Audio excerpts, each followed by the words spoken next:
ओम नमस्ते परमहंसास्वादितचरणकमलचिन्मकरन्दाय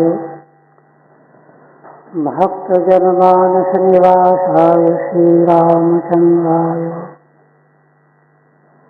वागीशायस्य वदने लक्ष्मीर्यस्य च वक्षसि यस्यास्ते हृदये संवित्तं नृसिंहमहं भजे।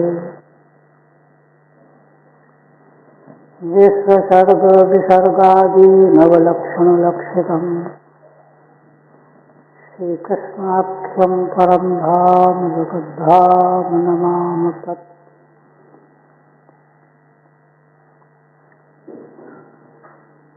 परम आदरणीय यति वृंद, भक्त वृंद एवं श्रोत वृंद,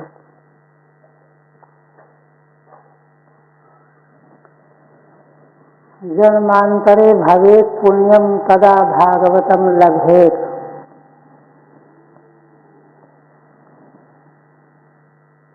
मनुष्य का जन्म जन्मांतरों का जब पुण्य संग्रहित होता है तब तदा भागवतम लभेत। भागवत शब्द का अर्थ भगवत भक्त और श्रीमद् भागवत शास्त्र, श्रीमद् भागवत शास्त्र और भगवत भक्त का लाभ जन्मांतरों के पुण्य पुंज के एकत्र होने पर प्राप्त होता है।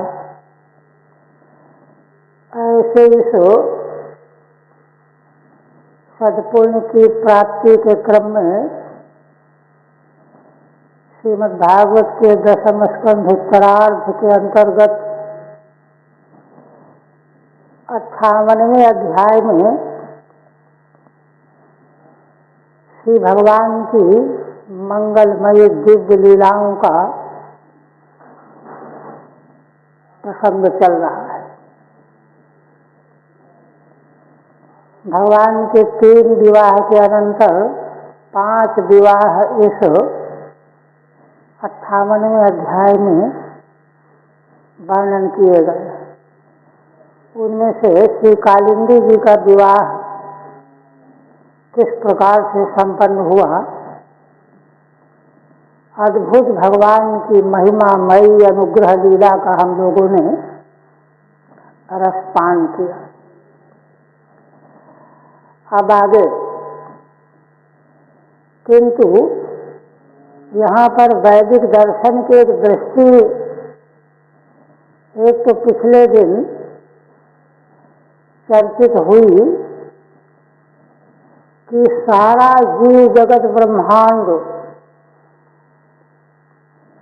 प्राणियों के द्वारा किए गए धर्माधर्म और निश्चित त्रिविध कर्मों का परिणाम है। जाति, आयु, भोग, सुख दुख का अनुभव, ये सभी जीवों को प्राक्तन किए गए कर्मों के फलस्वरूप कर्म विपाक की प्रक्रिया के अनुसार प्राप्त होते हैं। सतमूले तद विपाको जात्यायुर्भोगा। अब जिन जीवों के उत्कृष्ट उच्च कोटि के कर्म हैं तो उनको जन्म मिला, आयु मिली, उनके भोग विलक्षण हैं, उनके भोग भगवान से जुड़े हुए, भगवान के मंगल में अंग संग का सुख उनको प्राप्त हो रहा है। तो लोक में, संसार में तो सारे संबंध परस्पर साकांक्ष और सापेक्ष हैं। पिता का पुत्र के प्रति, पुत्र का पिता के प्रति साकांक्ष संबंध है। दोनों को दोनों से सुख भोग प्राप्त होता है, दुख भोग प्राप्त होता है, किंतु श्री भगवान का कोई भोग नहीं है। वे तो सर्वतंत्र स्वतंत्र, उनका कर्माधीन जन्म थोड़ा ही है। वे तो सर्वतंत्र स्वतंत्र जीवों के कल्याण के लिए स्वतंत्रता से प्रकट होते हैं और अपने अनुयायी भक्त जीवों को सुख देते हैं, उन पर अनुग्रह करते हैं। भगवान कोई किसी जीव से कुछ प्राप्त करते हों, सुख दुख अनुभव करते हों, प्राप्त करते हों, यह कभी भूल करके भी नहीं सोचना समझना चाहिए। यह दृष्टि कल प्रकट की गई। अब एक दृष्टि आज और, एक दृष्टि वह यह है कि असल में समग्र समूचा विश्व ब्रह्मांड भगवान के भीतर है, भगवान के उदर में। वासुदेव शब्द का अर्थ ही कई जगहों पर व्यक्त किया गया है। बसंत सर्वाणि भूतानि यस्मिन् इति वसु और दिव्यतीत देव बसुरो वासु वासुश्च देवश्च वासुदेव। भगवान वासुदेव का स्वरूप क्या है? समग्र विश्व ब्रह्मांड के अधिष्ठान है भगवान। जीवों ने जो 3 प्रकार के कर्म किए जिसके फलस्वरूप उनको जाति आयु भोग प्राप्त हुआ, वे कर्म कहाँ हुए? उसके अधिष्ठान तो भगवान ही है, भगवान अधिष्ठान है। इसलिए लौकिक जीवन में जो कर्म विपाक प्रक्रिया के अनुसार जो जीवों को भोग प्राप्त हो रहे हैं, उन भोगों की प्राप्ति भी भगवान के उदर में ही हो रही है, भगवान के भीतर ही हो रही है। भगवान को छोड़ करके श्री ब्रह्मा जी ने अपनी स्तुति में भगवान से यही कहा कि जैसे शिशु बालक, उसको माँ नाराज होकर के डांटती है, पीटती है, किंतु वह माँ की गोद में ही घुसता चला जाता है, क्योंकि और कहीं कोई जगह ही नहीं है। इस तरह से भगवान के सारे मंगलमय लीला चरित्र उनके अपने ही भीतर प्रकाशित हो रहे हैं, प्रकट हो रहे हैं। इसलिए भगवान के लीला चरित्र जो विलक्षण हैं, उसमें उन चरित्रों में भगवान की महिमा, उनकी अनुग्रह शक्ति, उदारता और भक्त वात्सल्यता, इन वस्तुओं का ही अनुभव करना चाहिए। अब आगे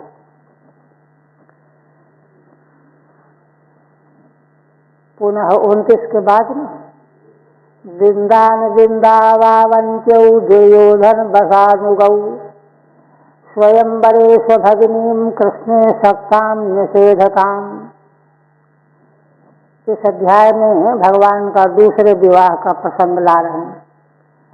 विंद और अनविंद नाम के अवंती देश के 2 राजा थे, दोनों भाई थे और दोनों राजा थे, अवंती देश के, और दोनों जो हैं दुर्योधन, धृतराष्ट्र के पुत्र दुर्योधन के अनुयायी थे, उनके बस थे, परबस थे। दुर्योधन जो आज्ञा देता था वही करते थे।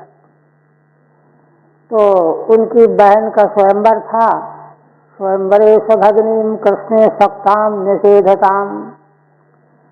तो उनकी भगिनी मित्रविंदा जिनका नाम है, तो वे भगवान को ही जयमाला पहनाना चाहती थी, वर्ण कर रही थी, करने जा रही थी, किंतु उन भाइयों ने निषेध कर दिया, नहीं नहीं, अरे और कोई चुनो, निषेध कर। तो कहते हैं कौन है मित्रबिंदा? तो राजाधिदेव्यास्तनयाम मित्रबिंदाम पितृस्वसु,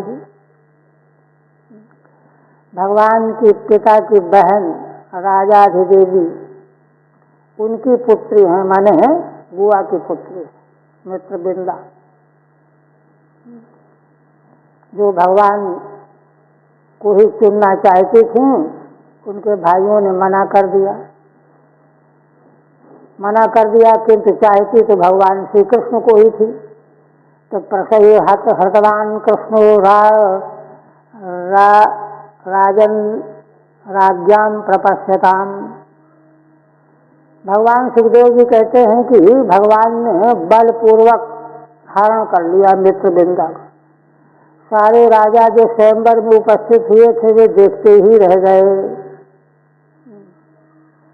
इस प्रकार से देखिए, लौकिक दृष्टि से यह संबंध जो है अमर्यादित है, किंतु अभी जो हमने बात रखी कि सारा जीव जगत ब्रह्मांड भगवान के ही उदर में है,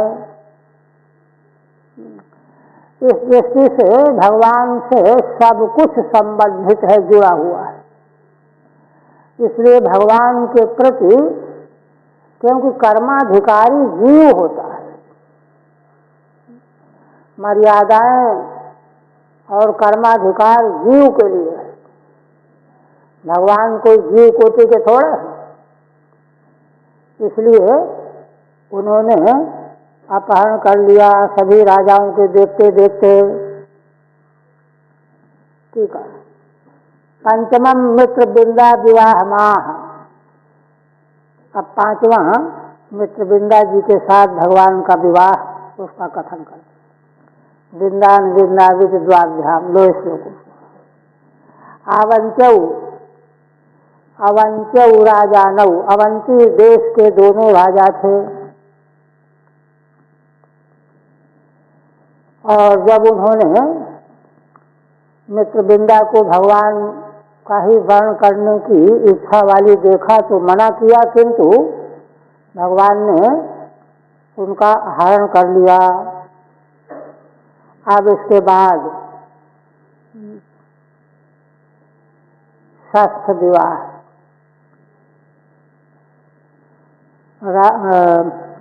नग्न जिन्नाम कौसल्य आसीत राजाति धार्मिक तस्य सत्या भवत कन्या देवी नाग्नजीति नृपो। श्री भगवान सुखदेव जी कहने लगे कि नग्नजित नाम के एक महाराज थे अयोध्या के। कौशल देश अयोध्या क्षेत्र है ना, और उनकी विशेषता यह है कि बड़े धार्मिक राजा थे। तस्य सत्या भवत कन्या देवी नग्नजिति नृपो। उन महाराज नग्नजित की कन्या, जिसका नाम सत्या था, बड़ी तेजोवती थी, देवी थी, दिव्यनशीला, प्रकाशशीला। पिता के नाम वाला उनका दूसरा नाम था नाग्नजिति। नग्नजित की कन्या है तो ई प्रत्यय होकर के नाग्नजिति बन गई। षष्ठमाह टीका में कहते हैं नग्नजिति कौशल्य अयोध्या पति ही। अयोध्या के राजा थे महाराज नग्नजित। तस्य सत्या नाम कन्या अभवत। उनकी एक कन्या सत्या नाम वाली हुई। देवी कांतिमती, बड़ी कांतिमती कन्या थी। नाग्नजिति पितृ नामना प्रसिद्धा इत्यर्थः। पिता के नाम के साथ में उसका नाम नाग्नजिति करके प्रसिद्ध हो गया था। किंतु नताम से कुंद्रपा बोधुम अजित्वा सप्त गोव्रतान तीक्ष्ण श्रृंगान दुर्धर्षान वीर गंधा सहान खलान। श्री भगवान सुखदेव जी कहते हैं कि उन सत्या देवी का किसी राजकुमार ने उसके साथ विवाह नहीं किया। नहीं किया का मतलब कर ही नहीं पाया। न शेकु माने विवाह करने में समर्थ हो ही नहीं सका। क्यों? सप्त गोवृषान अजित्वा, 7 भयंकर वृषभ बैल रखे हुए थे स्वयंवर के लिए। उनको जो बस में करेगा उसी के साथ राजकुमारी का विवाह होगा। तो कोई भी राजकुमार उन बैलों को बस में कर ही नहीं सका, इसलिए विवाह भी नहीं कर सका। कहते कैसे थे वे? गोवृष तीक्ष्ण श्रृंगान सुदुर्धर्षान, उनके सींग बड़े तीक्ष्ण थे और वे बड़े उद्दंड दुर्धर्ष थे, उनके पास कोई नहीं जा सकता था। वीरगंधा सहान खलान, कोई वीरता का अभिमान करने वाला उनके पास जा ही नहीं सकता था।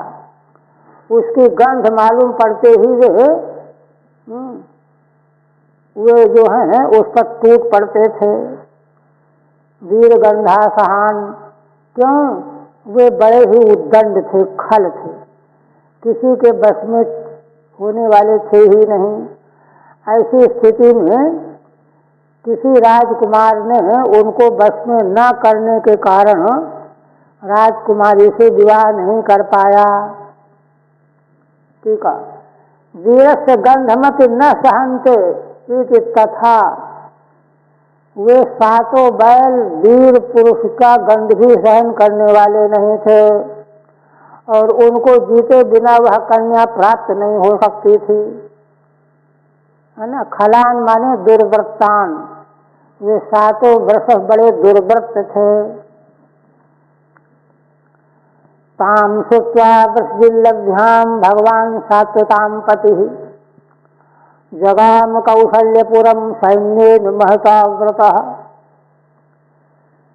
श्री भगवान ने द्वारिकापुरी में जब यह समाचार सुना कि ऐसा ऐसा हुआ, तो जो भगवान सात्वतों के पति स्वामी हैं, भक्तों के रक्षक हैं, जब उन्होंने सुना कि उन 7 वृषभों को जो जीतेगा उसी को वह लभ्य होगी कन्या, तो भगवान स्वयं चल पड़े। जगाम कौशल्यपुरम सैन्येन महता व्रतः, अयोध्या नगरी के लिए, राजधानी के लिए बड़ी भारी सेना से आवृत होकर के भगवान चल पड़े। देखिए भगवान का कितना बड़ा अनुग्रह है। रुक्मिणी देवी की तरह से उन्होंने कोई पत्र थोड़े भेजा था, कुछ नहीं, किंतु सर्वज्ञ भगवान ये जानते थे कि सत्या देवी मुझको ही वर के रूप में प्राप्त करना चाहती हैं। अब देखिए कन्याओं की अलग अलग बुद्धि की स्थिति अलग अलग होती है, यहाँ की स्थिति और तरह की थी। रुक्मिणी देवी ने तो जब देखा कि सारे घर के लोग शिशुपाल से विवाह करने के लिए तैयार, तो उन्होंने ब्राह्मण को भेज दिया। उनकी बुद्धि की महिमा है। किंतु यहाँ जिन भगवान का उनको सहारा था, उन्हीं के स्मरण को लिए हुए शांत बैठी रह गई। भगवान तो सर्वज्ञ हैं, कण कण की जानते हैं। भगवान ने जब देखा स्वयं पहुंच गए और कितना बड़ा उद्यम किया। देखिए ये भगवान का सारा उद्यम जो है केवल अनुग्रह के लिए है।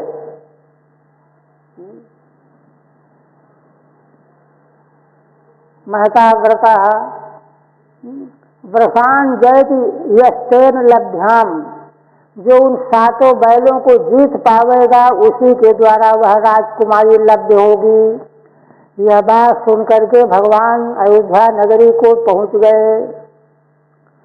सा कौशलपति प्रीतः प्रत्युत्थानासनादिभि अर्हणेनापि गुरुणा पूजन प्रतिनंदितः। कौशल देश के महाराज नग्नजित ने भगवान का दर्शन करते ही बड़े प्रसन्न हो गए। उठ खड़े हुए, आसन दिया और उच्च कोटि की सामग्री से भगवान का पूजन किया। अर्हणेनापि गुरुणा पूजन प्रतिनंदिता, पूजन करके भगवान को प्रसन्न किया, आनंदित किया। रुक्मिणी देवी के यहाँ जब भगवान पहुंच गए थे, वो तो गुप्त रूप से पहुंचे थे, तो वहाँ महाराज भीष्मक ने उन्होंने समझा कि हमारी कन्या के विवाह का उत्सव देखने के लिए आए होंगे, किंतु महाराज ने वहाँ श्रीधर स्वामी ने स्पष्ट किया कि भगवान तो असल में प्रेरक होते हैं ना। देवी रुक्मिणी का विवाह हो और दामाद जो है सत्कृत न किया जाए, ऐसा कैसे हो सकता है?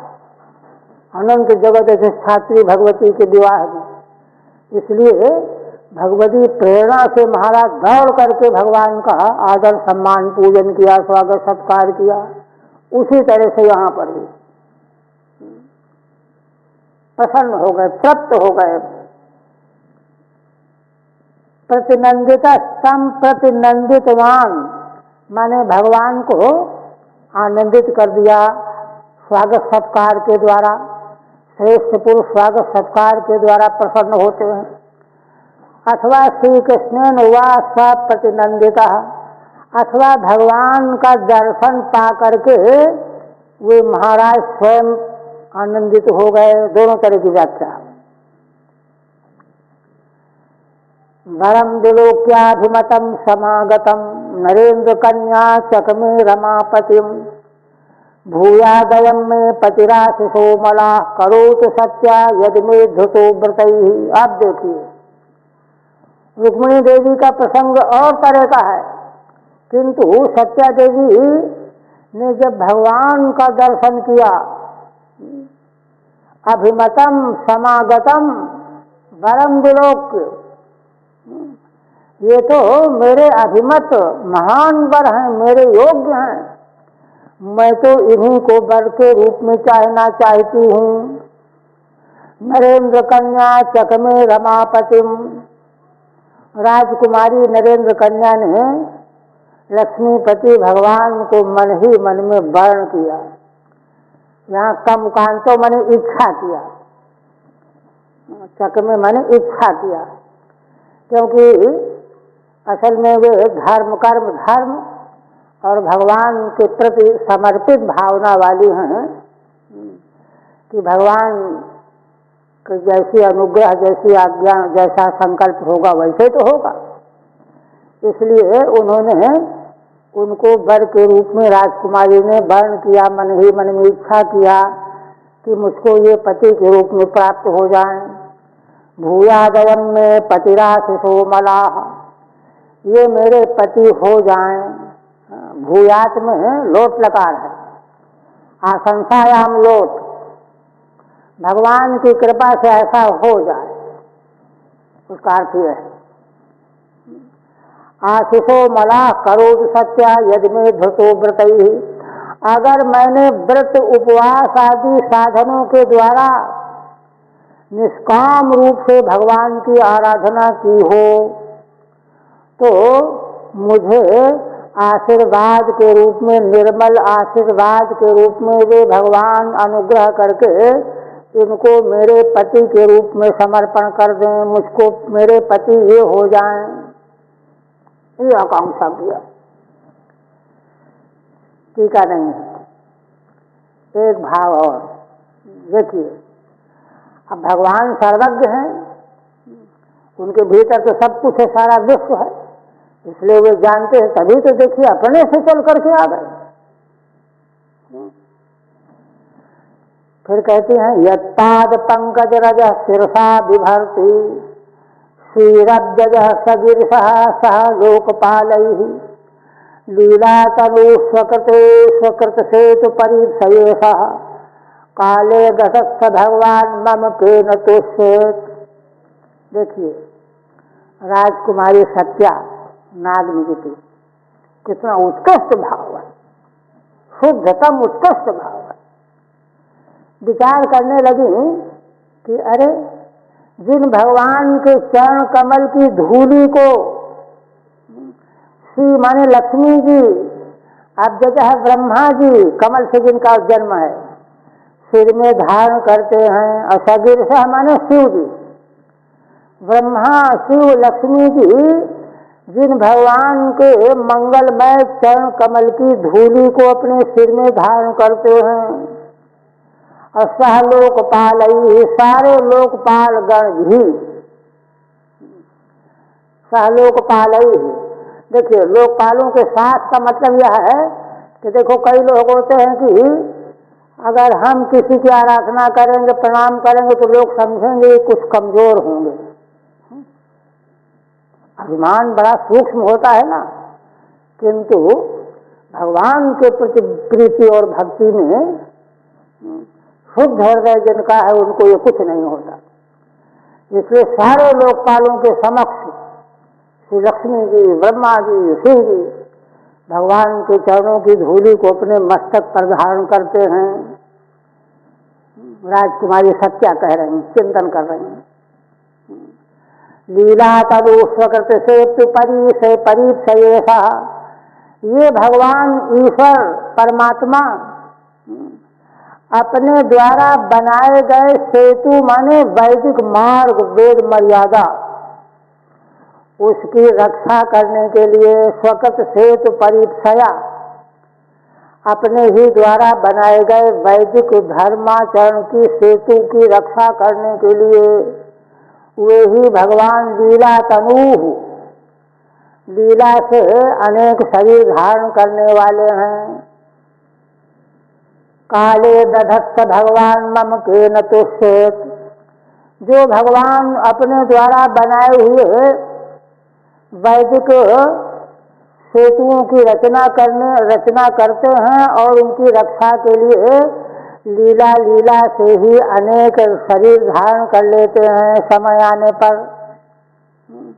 भला उन भगवान को मैं कौन से साधन से प्राप्त कर सकती हूँ?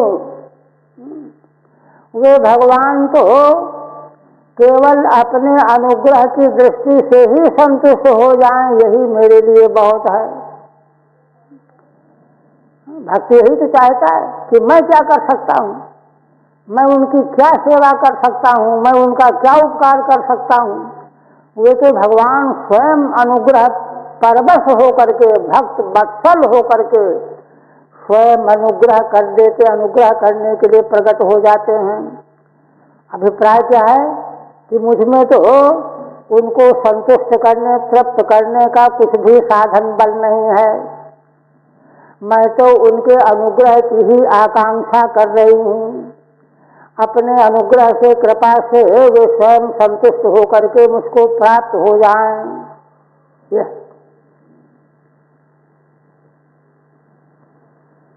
ठीक है, नहीं है? अर्चितम पुनीत्याह नारायण जगतपते आत्मानंदेन पूर्णस्यो कर्माणि किमल्पकः। अब महाराज ने, राजकुमारी के पिता ने भगवान की अर्चा, पूजा, स्वागत, सत्कार किया और अंत में श्रेष्ठ पुरुष की पूजा अर्चा करने के बाद प्रार्थना करनी चाहिए कि आज्ञा दीजिए। तो वही महाराज कह रहे हैं, हाँ, भगवान की अर्चा करके पुनः आह, क्या कहते हैं? हे नारायण, हे जगतपति, ये संबोधन कर बोल रहे हैं। आत्मानंदेन पूर्णस्यो कर्माणि किमल्पकः। आप तो अपने स्वरूप के आनंद से सदा परिपूर्ण बने रहते हैं, आपको कोई आवश्यकता नहीं, कोई इच्छा नहीं है, किंतु फिर भी भक्त का कर्तव्य है कि उनसे कोई आज्ञा, सेवा की प्रार्थना करे कि हमको कोई सेवा बता दीजिए कि ये करो। कर्माणि किमल्पकः, मैं तुच्छ जो है आपका कौन सा छोटा से छोटा कर्म करूं, सेवा करूं। ये महाराज ने देखिए एकदम भगवत बुद्धि से भगवान की स्तुति की। शिष्य को आए, सुखदेव भगवान कहने लगे, तमा भगवान हृष्टः कृतासन परिग्रह मेघ गंभीरया वाचा सस्मितम कुरु नंदन। भगवान सुखदेव जी कहते हैं कि महाराज के उस सत्कार व्यवहार से भगवान बड़े प्रसन्न हो गए।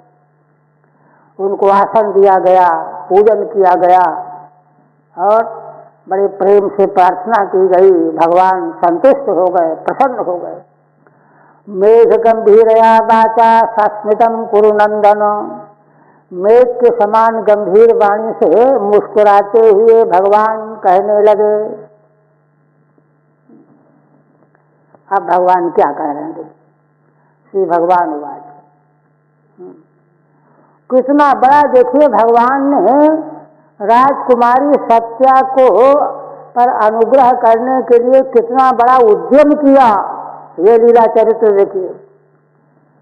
और यहाँ पर अब महाराज से कह रहे हैं, जब उन्होंने प्रार्थना किया, नरेंद्र आज्ञा कविभिर विगर्हिता राजन्य बंधो निज धर्म वर्तिना तथापि याचे तब सौहृदेच्छया कन्याम तदीयाम नहीं शुल्क दावयम। भगवान कहते हैं कि हे महाराज, नरेंद्र संबोधन है, विद्वान पुरुषों ने कभी यांचा विगर्हिता, विद्वानों ने, मर्मज्ञ पुरुषों ने, मनीषियों ने याचना की बड़ी निंदा की है। मांगना नहीं चाहिए। मन वे नर मर चुके जे कहूँ मांगन जान। और कहते हैं विशेष करके राजन्य बंधुर निज धर्म वर्तिन, उनके लिए ब्राह्मण को तो थोड़ा सा कुछ गुंजाइश है ही, किंतु राजन्य बंधु क्षत्रिय होते हुए जो अपने धर्म पर लगा हुआ है, डटा हुआ है, उसके लिए तो बहुत ही निंदनीय है याचना करना।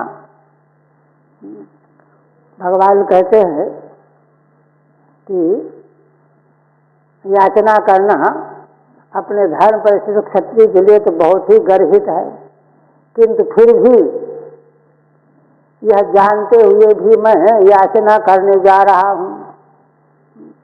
तथापि याचे तव सौहृदेच्छया कन्याम तदीयाम नहीं शुल्क दावयम।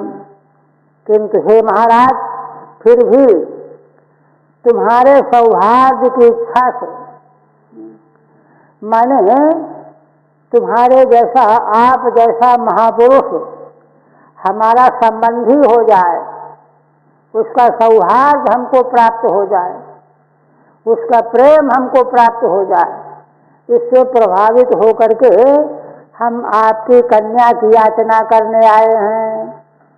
तदीयाम कन्याम याचे नए शुल्क दावयम। और कहते हैं कि देखो, कोई कीमत दे करके हम खरीदने के लिए नहीं आए हैं, शुल्क दे करके कि खरीदने के लिए आए हों, सो बात नहीं है। हम तो एकमात्र धर्म की दृष्टि से याचना करना चाहते हैं, ये कहा भगवान। हे नरेंद्र, राजन्य बंधो क्षत्रिय, क्षत्रिय को याचना जो है निंदित है। शुल्कदाह द्रव्यादि प्रदाह, और कोई द्रव्यादि के द्वारा हम कोई क्रय करने के लिए नहीं आए हैं, केवल मात्र सौहार्द प्रेम भाव। तो जब भगवान ने इस तरह से कहा, कितना बड़ा जो है अनुग्रह किया भगवान ने। राजकुमारी सत्या के लिए भगवान ने याचना की। अब महाराज कहने लगे, कोन्यस्तेभ्यधिको नाथो कन्यावर इहेप्सिता गुणैक धामनो यस्यांगे शीर वसत्यन पायिनी। महाराज कहने लगे कि हे भगवान, हे नाथ, आपसे अधिक बढ़ करके दूसरा वर हमारी कन्या के लिए दूसरा हो ही कौन सकता है? ईप्सिता, आपसे बढ़ करके अन्य कोई ईप्सित हमारी कन्या के लिए श्रेष्ठ वर और कौन हो सकता है? गुणैक धामनो यस्यांगे, क्योंकि आप तो सर्व गुणों के एकमात्र धाम हैं। उसका लक्षण क्या है? यस्यांगे शीर बसत्यन पायिनी, जिनके अंग में श्री लक्ष्मी जी कभी भी अलग न होने वाली निवास करती हैं। श्री लक्ष्मी जी का निवास देखिए वहीं रहा करता है जहाँ सारे गुण विद्यमान रहते, सत्य, अहिंसा आदि। महाभारत में ये वर्णन किया गया। अगर ये गुण नहीं रहेंगे तो लक्ष्मी जी चली जाएंगी।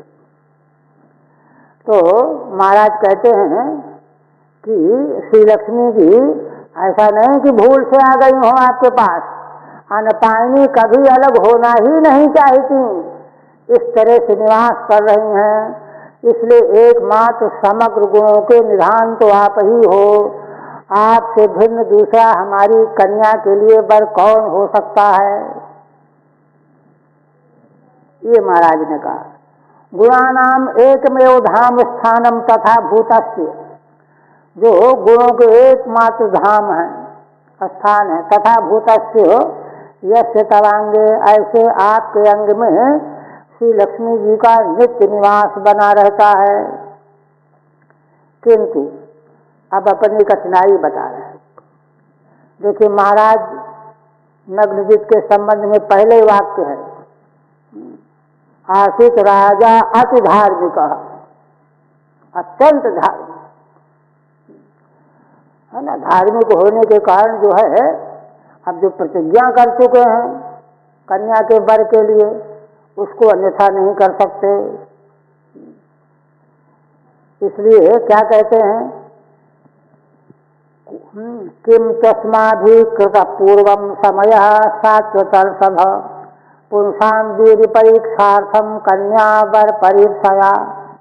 किंतु भगवान एक कठिनाई है, हमने इसके पूर्व में एक प्रतिज्ञा कर लिया है। समय है माने प्रतिज्ञा, हे सात्वतों में श्रेष्ठ संबोधन। किस लिए क्या प्रतिज्ञा है? पुंसां वीर परीक्षार्थम, माना पुरुषों के बल की परीक्षा करने के लिए। क्योंकि बल की परीक्षा क्यों?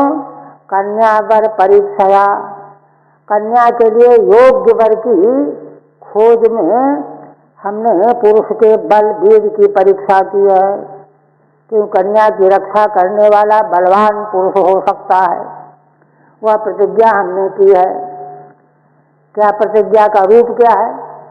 सप्तैते गोवृषा वीरो दुर्दांता दुरवग्रहा। वहीं एते करके संकेत कर रहे हैं, ये 7, हे वीर पुरुष, ये 7 वृषभ हैं हमारे, ये बड़े दुर्दांत हैं, इनको कोई बस में आज तक नहीं कर पाया। दुर्वग्रहा माने किसी के बस में होने वाले नहीं है।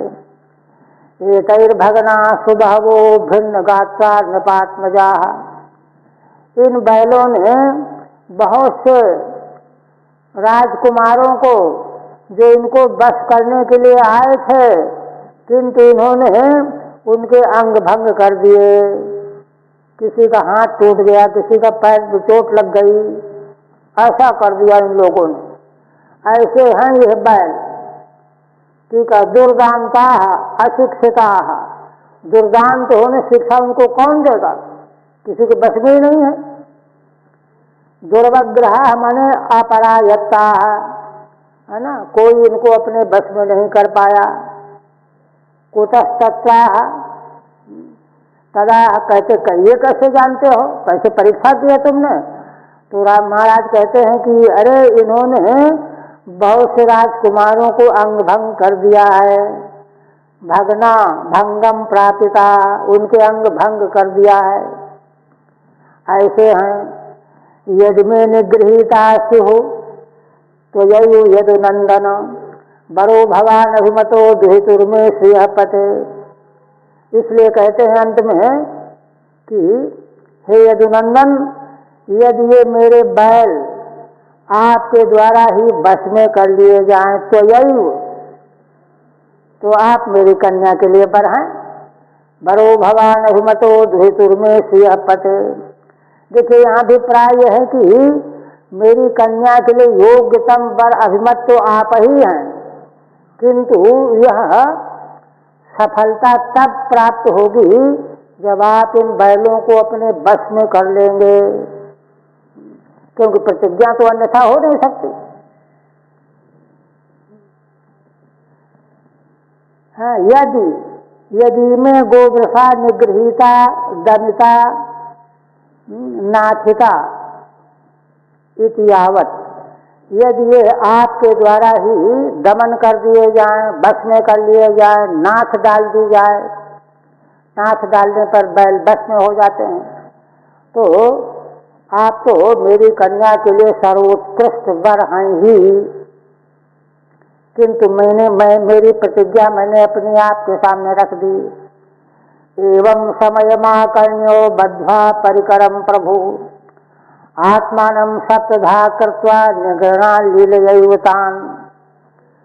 महाराज के द्वारा यह की हुई प्रतिज्ञा सुन करके तुरंत भगवान ने अपना फेंटा बांधा, परिकरम बद्ध्वा। और इतने नहीं, भगवान ने 7 बैल थे ना, तो 7 को 1 मिनट में बस में करने के लिए 7 रूपों में अपने को प्रकट कर लिया, सप्तधा है। और निगृणा लीलयैवतान, लीला लीला खेल खेल में ही इन 7 को बस में कर लिया। एतान्यो निग्रहणात् तस्य कन्या इति समयः कृतस्तम, यह जान करके कि इनको जो बस में करेगा उसी को मेरी कन्या प्राप्त होगी, यह प्रतिज्ञा है। भगवान ने अपने को 7 रूपों में प्रकट कर लिया। सप्तधा कृत्वा इति बहवीनां योषितां संपूर्ण एवाहं संभोग योग्य स्यामिति सत्याम प्रति आशा पत्न प्रदर्शनार्थ मात्मन सप्तधा कारणम। श्रीधर स्वामी कहते हैं कि भगवान ने यहाँ 7 रूपों में अपने को इसलिए विभक्त किया कि कन्या सोचे कि मैं विवाह कर रही हूँ और इनकी तो जो है हजारों पत्नियां हैं, तो भगवान ने अपना सामर्थ्य प्रकट किया कि मैं अनेक रूपों में प्रकट होकर के भी पूर्ण ही बना हुआ हूँ, इसलिए मेरे संग में संपूर्ण जो है भोग की प्राप्ति की पूरी व्यवस्था है, यह अभिप्राय है। बहवीनां योषितां संपूर्ण एव अहम संभोग योग्य, अनेक रूपों में भी प्रत्येक रूप भगवान का परिपूर्ण ही है। ऐसा नहीं कि कोई बांट दिया गया हो, अंश टुकड़े हो गए हों, प्रत्येक स्वरूप भगवान का परिपूर्ण है। यह सूचित करने के लिए भगवान ने अपने को 7 रूपों में विभक्त कर लिया। बद्ध्वा तान्दांघि सौरिः भग्न दर्पान् हतौजसः व्यकर्षलीलया बद्धान बालोदारुमयान यथा। भगवान ने उन 7 बैलों को बांध दिया, नाथ दिया, दांघि बद्ध्वा भग्न दर्पान हतौजसः, उनका दर्प जो घमंड था बैलों का वह नष्ट हो गया। हतौजसः, उनकी जो दंडता थी, उत्साह था, वह भी हत हो गया।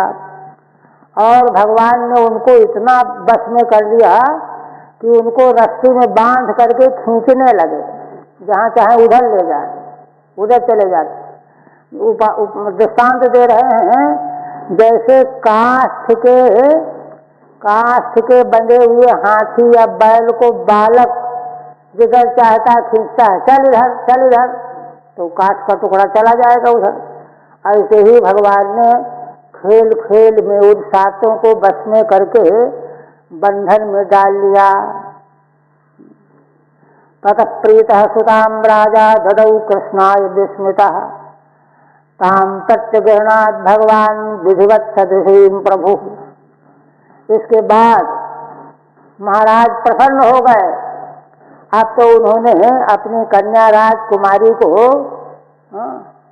भगवान को प्रदान कर दिया, अर्पण कर दिया, कन्यादान कर दिया।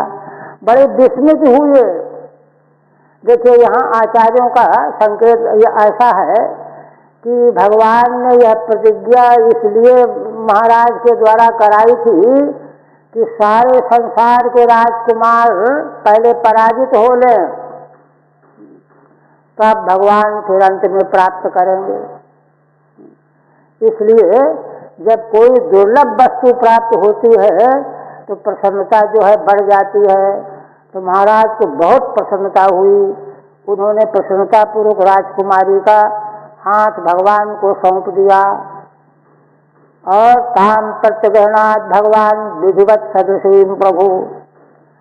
और भगवान सुखदेव जी कहते हैं कि भगवान ने अपने सदृश, सत्या राजकुमारी भगवान के सदृश ही थी, तभी तो पटरानियों में है ना, अपने सदस्य समझ करके भगवान ने उनका पानी ग्रहण कर लिया आनंदित प्रसन्न प्रसन्न मुख मुद्रा में।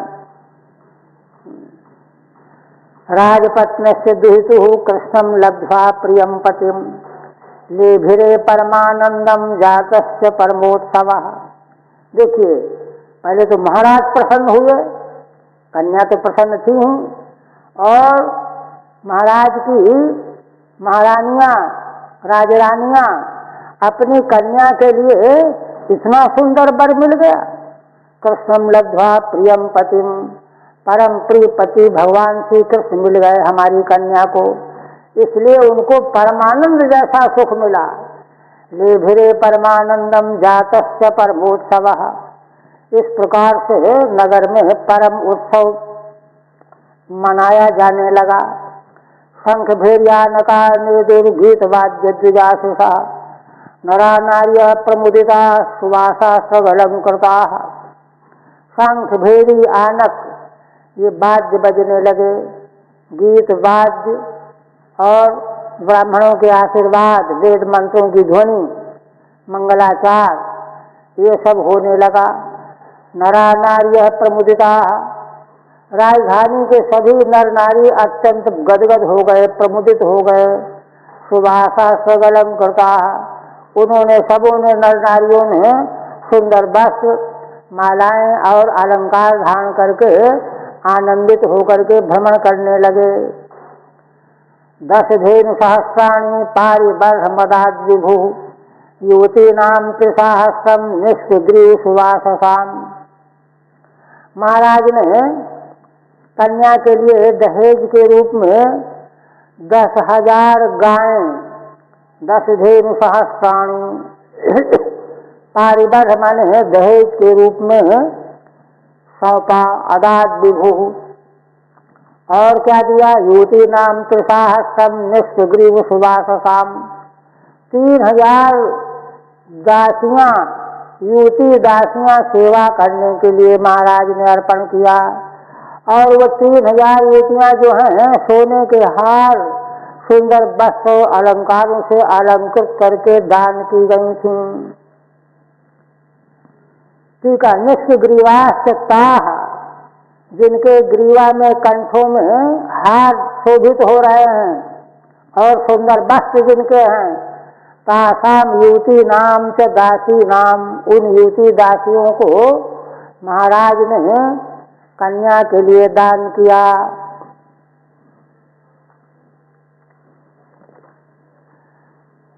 नवनाग सहस्राणि नागाच्छद गुणान रथान, रथाच्छद गुणान अश्वान, अश्वाच्छद गुणान नरान। इसी प्रकार से महाराज ने 9000 हाथी, नाग माने हाथी, और हाथियों की अपेक्षा 100 गुना रथ माने 9 लाख रथ, 100 गुना 9 लाख हो जाएंगे। और रथों की अपेक्षा 100 गुना घोड़े, 9 करोड़ घोड़े, 9000, 9 लाख, 9 करोड़ घोड़े। और घोड़ों से 100 गुना पैदल सैनिक, 9 अरब, करोड़ के बाद अरब, 9 अरब पैदल सैनिक योद्धा। ये महाराज ने दहेज के रूप में कन्या के लिए दान किया। नागान नागेभ्य सद्गुणान नवलक्षाण, है ना, हाथियों से 100 गुना माने 9 लाख रथ हो गए। रथाद रथेभ्य सद्गुणान 9 कोटि ही, और रथों से 100 गुना 9 करोड़ हो गए घोड़े। अस्वाद असेभ्य सद्गुणान नव पद्मान, नव पद्म वही अरब जिसको कहते हैं, ये पैदल सैनिक दे दिए। दंपति रथमारोप्यो महत्या सेनया व्रतौ स्नेह प्लक्किन्न हृदयो यापया मास कौशलः, है ना। वधू कन्या और दामाद को एक ही रथ में बैठाला गया, बड़ी भारी सेना से उनको सुरक्षित किया गया। महाराज कन्या के प्रति स्नेह से उनका हृदय गीला हो गया, नेत्रों में अश्रु आ गए कन्या के विदाई के समय, और किसी प्रकार से महाराज ने विदाई की प्रेमाकुल होकर के। सुरक्षितुर्भूपा नयंतम पथ कन्यकाम भग्नवीर्या सुदुर्मर्षा यद्भिर्गोवर्षपुरा। अब भगवान सुखदेव जी कहने लगे कि राजन, उन राजाओं ने जब यह सुना कि सत्या कन्या जो है भगवान को विवाही गई है और भगवान राजकुमारी को रथ में लेकर के चल जा रहे हैं द्वारिकापुरी को, उन लोगों ने रास्ते में घेर लिया। भग्नवीर्या सुदुर्मर्षा यद्भिर गोवर्षपुरा। कारण क्या था? उनके हृदय में बड़ी ईर्षा बनी हुई थी। क्यों? क्योंकि यद्भिर गोवर्षपुरा भग्नवीर्या, यदुवंशियों ने इन राजाओं को बहुत बार पराजित किया था और 7 बैलों को भी ये कुछ नहीं कर पाए, बैलों ने भी पराजित किया यदुवंशियों ने भी, और ये 7 बैलों में जो स्वयंवर में थे इनके द्वारा वे इनके घमंड चूर होकर दिए गए थे। इसलिए सुदुर्मर्षा, लेकिन इनको ईर्षा के मारे ये सहन नहीं कर पा रहे थे। ये स्थिति आ गई। यद्भिर गोवर्षैश्च भग्नवीर्या अपि, यदुवंशियों के द्वारा और उन बैलों के द्वारा जिनके बल भग्न हो गए हैं, ऐसे होते हुए भी सुदुर्मर्षा असहनशीला, वे सहन नहीं कर पाए ईर्षा के मारे कि हमको राजकुमारी नहीं मिली तो हम दूसरे को भी नहीं ग्रहण करने देंगे। इसलिए क्या किया, है ना, चारों ओर से भगवान के रथ को घेर लिया इन राजाओं ने। तान अक्षता सरभ्रातान बंधु प्रिय कृदर्जुन गांडीवी कालयामास सिंह क्षुद्र मृगानिव। और देखिए चारों ओर से घेर करके कोई बातचीत नहीं की, सीधे अस्त्र शस्त्र चलाना शुरू कर दिया। भगवान के साथ अर्जुन थे, अर्जुन ने देखा तो अर्जुन तो भगवान को अपना बंधु ही मानते हैं, तो बंधु प्रिय कर अर्जुन, अपने बंधु भगवान का प्रिय करने वाले अर्जुन ने जब देखा कि अरे ये तो बड़े दुष्ट हैं, आते ही सीधे इन्होंने बाण वर्षा की झड़ी लगा दी, तो उनको सरभ्रातान, सर समुदाय लगातार प्रहार करते जा रहे हैं। तब अर्जुन ने क्या किया, गांडीवी कालया मासो, अपना गांडीव धनुष संभाल लिया और ललकारा सबको। सिंह क्षुद्र मृगानिवो, जैसे शेर सिंह क्षुद्र मृगों को तितर बितर कर दे, सब भाग खड़े हों, उसी प्रकार से अर्जुन ने गांडीव धनुष के टंकार और उसके द्वारा छोड़े गए बाणों की वर्षा से सबको भगा दिया, इधर उधर हो गए। पारिबर्हमुपाग्रह्य द्वारकावेत्य सत्यया रेमे यदूनाम वृषभो भगवान देवकी सुतः। अच्छा टीका तो नहीं रही, टीका नहीं, अक्षता क्षिपता, कोई ज्यादा नहीं, प्रेम जाना दीजिए, माने वो शत्रु लोग जो बाणों का प्रहार कर रहे थे उसी के मुकाबले में अर्जुन ने उनको गांडीव धनुष के द्वारा भगा दिया। और इस प्रकार से भगवान जो हैं सत्या देवी को लेकर के द्वारिकापुरी आ गए। रे में यदुनाम ऋषभो भगवान देवकी सुता, है ना, जो यदुवंशियों में श्रेष्ठ हैं भगवान देव की पुत्र श्री कृष्ण, वे सत्या देवी के साथ वहाँ पर विहार करने लगे, सुख का अनुभव करने लगे। अब सप्तम 2 विवाह हैं। सप्तम के लिए कहते हैं शुद्ध कीर्ते सुताम भद्राम उपये में पितृस्वसु कैकेयी भ्रातृभिर्दत्ताम कृष्ण संतर्दनादिभि, है ना। यह भद्रा नाम की कन्या भगवान के बुआ की कन्या थी, और केकय देश में, है ना, भगवान की पितृस्वसा विवाही थी।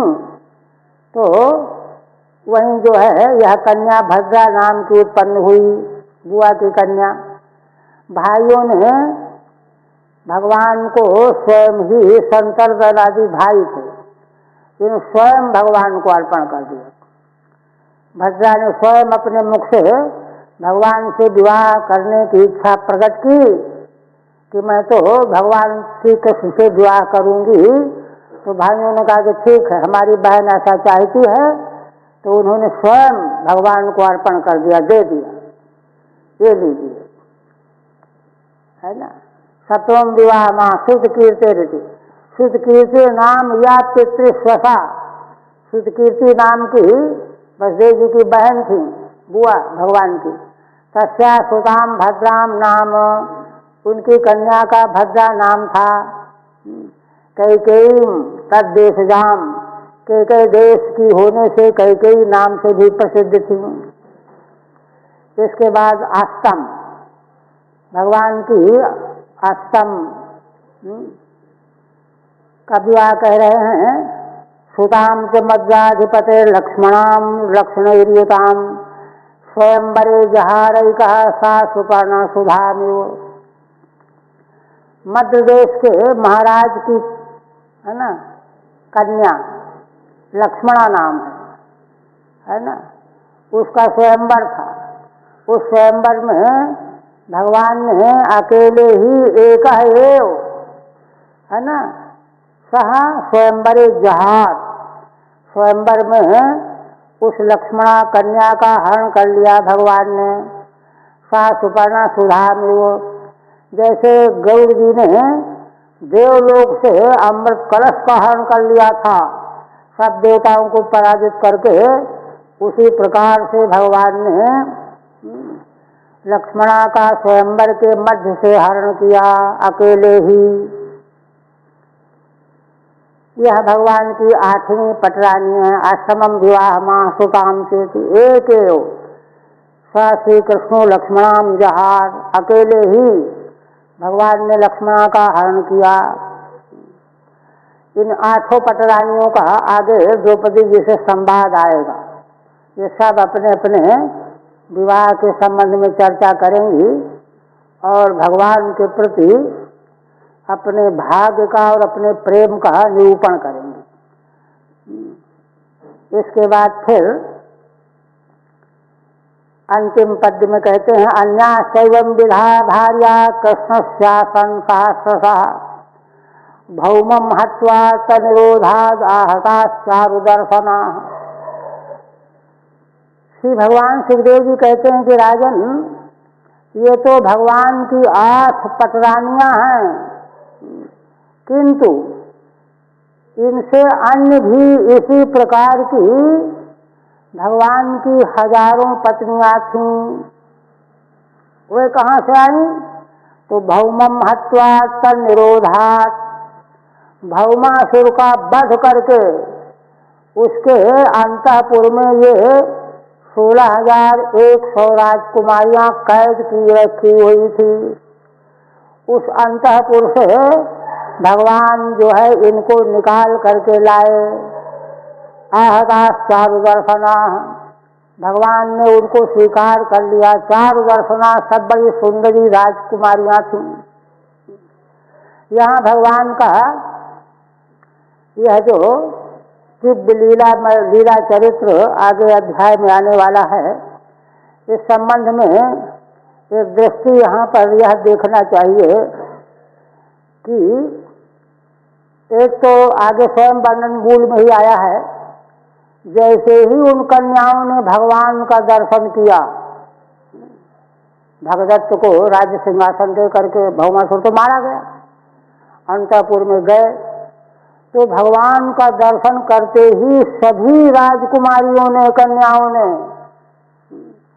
अलग अलग ये भगवान हमारे पति हों, ये भगवान हम ही हमारे पति हों, ये संकल्प देवी देवताओं को मनाने लगी। और देखिए, उन राजकुमारियों को भगवान अगर स्वीकार न करते, उनकी भावना के अनुसार उन पर अनुग्रह न करते, तो इस प्रकार से शत्रु के अंतःपुर में रहने वाली राजकुमारी को संसार में कोई स्वीकार करने वाला नहीं था, उपेक्षा कर देते, दूषित मान करके, भ्रष्ट मान करके। किंतु भगवान ने नारी जाति के प्रति यह परम अनुग्रह का जो है चरित्र प्रकट किया है। नारी जाति तो परबस है, उसका क्या बस हो सकता है। ऐसी स्थिति में महान पुरुष अगर उसका संरक्षण नहीं करेंगे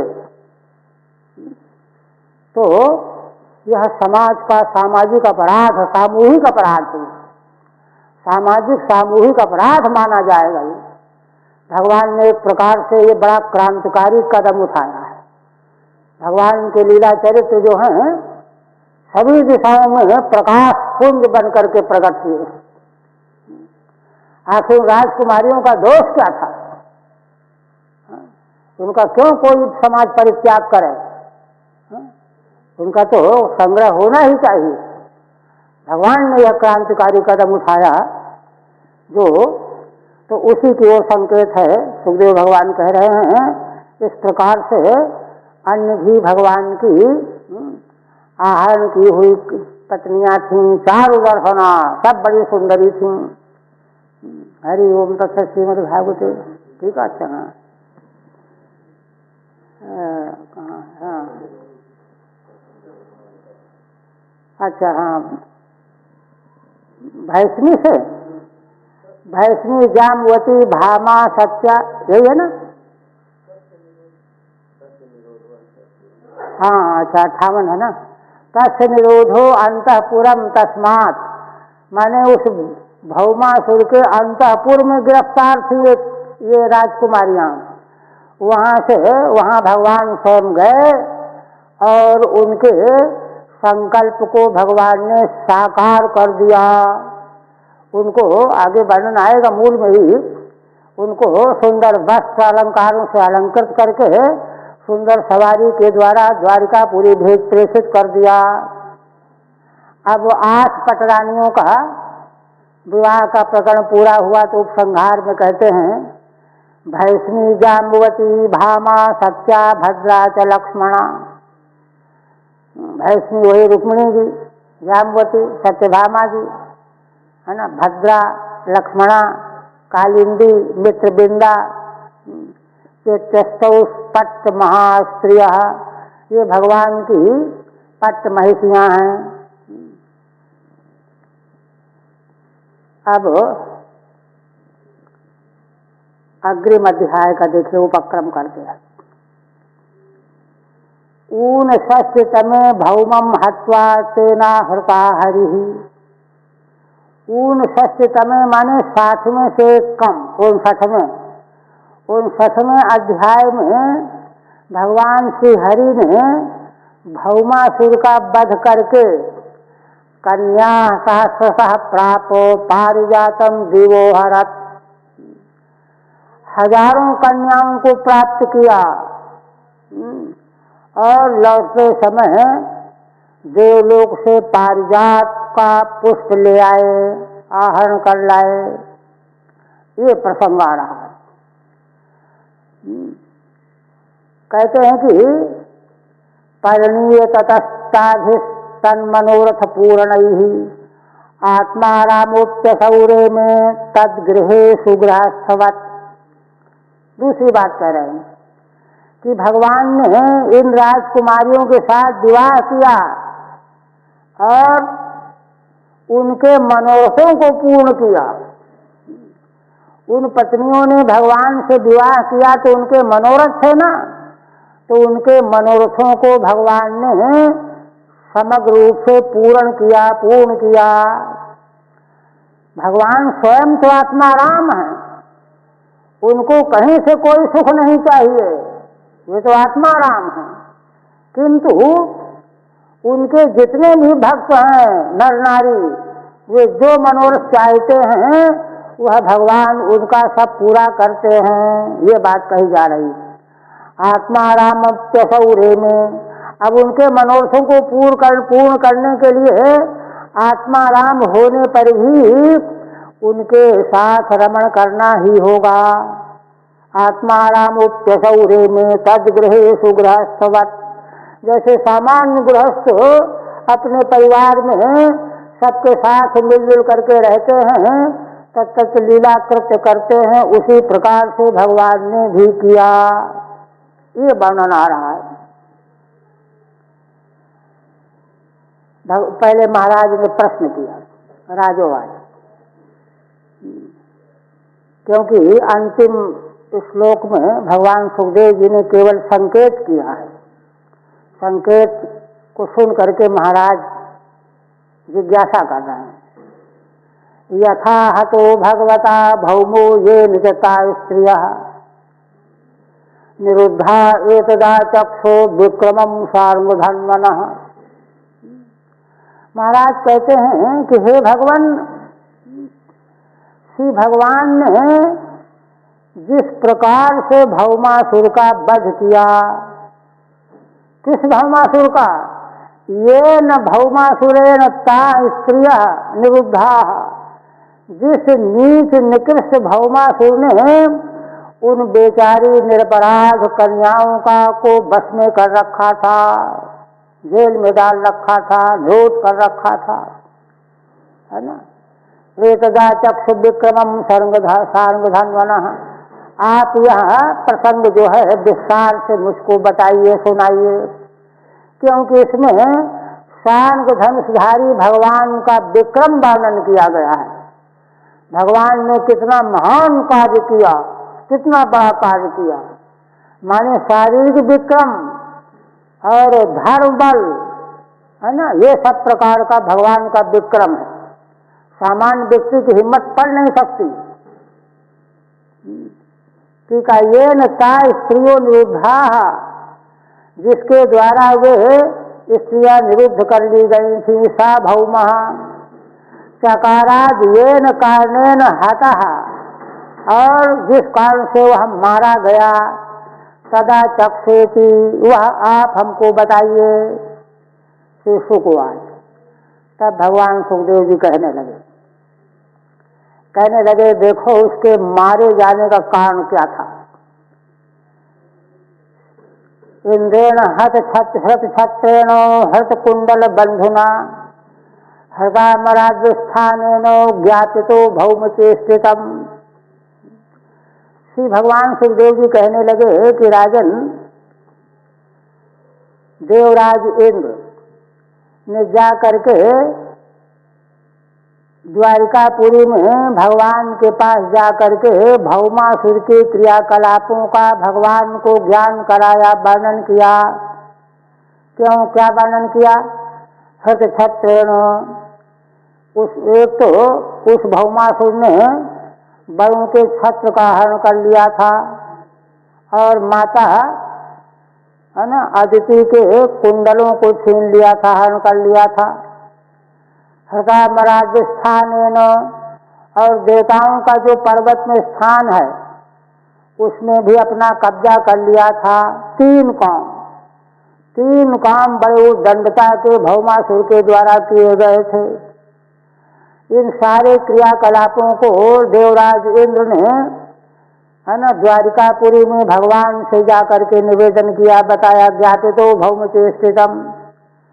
और जैसे ही इंद्र ने ये सब बताया तो भगवान सभार्यो गरुड़ारूढ़ प्राग ज्योतिषपुरम ययौ। भौमासुर की राजधानी प्राग ज्योतिषपुर में है। तो भगवान इंद्र के द्वारा यह सब सुन करके तुरंत गरुड़ में आरूढ़ होकर के अपनी पत्नी सत्यभामा को साथ में ले लिया भगवान ने, और भौमासुर की राजधानी प्राग ज्योतिषपुर की ओर चल पड़े। ठीक है। इंद्रेण भीम भौम चेष्टितम ज्ञापिता। इंद्र के द्वारा भौमासुर ने जो जो दुष्कर्म किया था वह ज्ञान कराया इंद्र ने। सन प्राग ज्योतिषपुरम भौम नगरम ययौत्यन्वयः। तो उस बात को जान करके भगवान जो है न प्राग ज्योतिषपुर भौमासुर के राजधानी नगर को चल पड़े।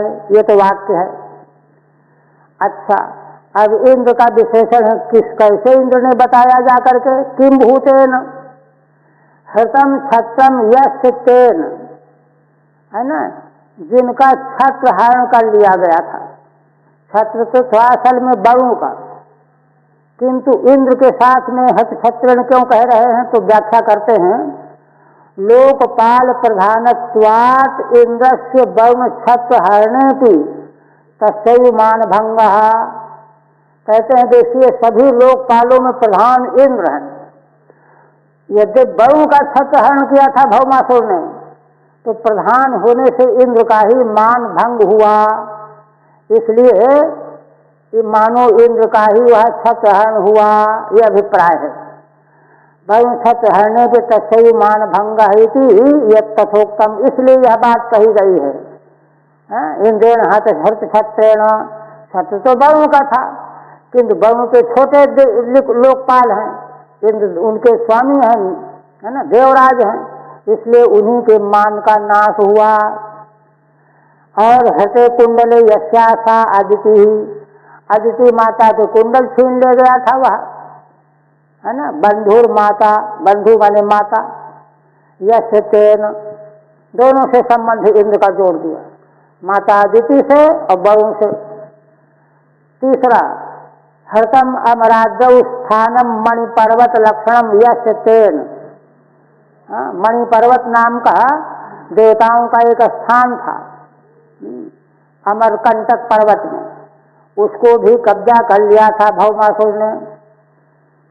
इसलिए भगवान सत्यभामा को साथ में लेकर के गरुड़ारूढ़ होकर के चल पड़े। सत्यभामाया गृहे भगवंतम इंद्र आगत्य विज्ञापितवान। असल में सत्यभामा जी के घर में ही देवराज इंद्र आकर के भौमासुर की चेष्टाओं का वर्णन किया था। तस्या कौतुकाय तया भार्या सह ययादिति। तो इसलिए सत्यभामा जी को बड़ा कौतूहल था, तो उनको कौतूहल दूर करने के लिए उनको साथ में लेकर, चलो तुम भी चलो देख लेना चल करके। तो भगवान उनको लेकर के आए। एक तात्पर्य तो यह है।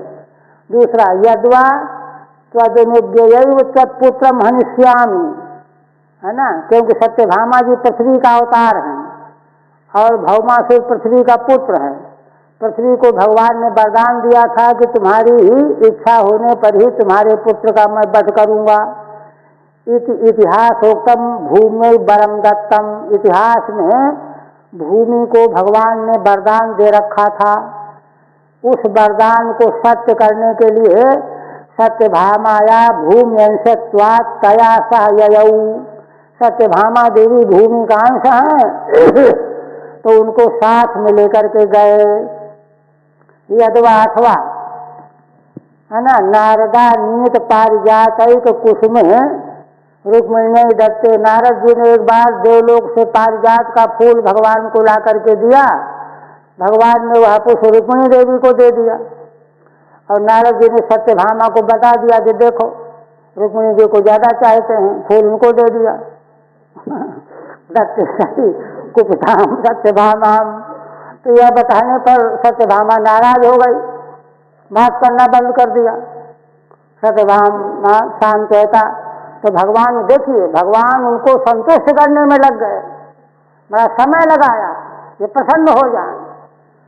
तुभ्यम पारिजात में उदास्यामी श्री कृष्ण प्रतिश्रुतम, भगवान उनके सामने प्रतिज्ञा कर रहे हैं कि अरे उनको तो केवल फूल ही दिया है, तुम्हारे घर दरवाजे पर तो हम पारिजात का वृक्ष लगा देंगे। दास्यामी श्री कृष्ण प्रतिश्रुतम थी हरिवंशे प्रसिद्धम, हरिवंश में ये कथा प्रसिद्ध है ना। तदर्थम ताम नीतवानी थी, इसलिए सत्यभामा देवी को भगवान साथ में ले गए थे। अब बस